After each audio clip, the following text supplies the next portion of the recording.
Bienvenue à la lecture de journaux parus, c'est mardi 11 février 2020. Audi, messieurs, vous pouvez trembler. Le procureur général près la cour d'appel de Kinshasa, Matete, Ader Kisula Betikayele, vient d'écrire à 3 membres du gouvernement Willy Ngopos des infrastructures et travaux publics, Baudouin Mayo du budget et Sélé Yalagwili des finances, ainsi qu'au gouverneur de la Banque centrale du Congo, de Gracias Mutombo, pour obtenir des éclaircissements sur les dossiers des financements du programme d'urgence des 100 jours du chef de l'État visant la réhabilitation et la modernisation des infrastructures des bases sur l'ensemble de la République. Ces travaux concernent notamment les sauts des moutons à Kinshasa, des routes, des dessertes agricoles, des ponts, des écoles, des hôpitaux et autres bâtiments publics en province.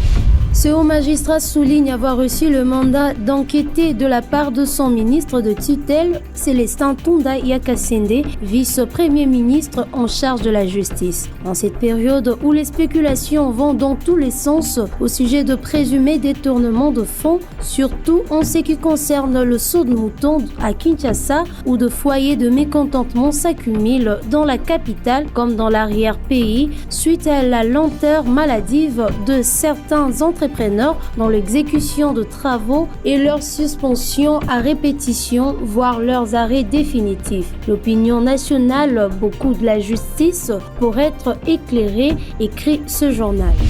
L'Avenir écrit à sa première page, Mayo, Ngopos, Sélé et Mutombo invités à fournir des preuves de décaissement. La polémique naît du retard dans l'exécution des travaux réalisés dans le cadre du programme d'urgence des 100 premiers jours du président de la République, sans oublier les embouteillages monstres que cela provoque notamment, sont à la base du mécontentement populaire. Il y a peu, l'on a entendu des accusations et des contre-accusations entre les directeurs des cabinets du chef de l'État et les ministres des Finances.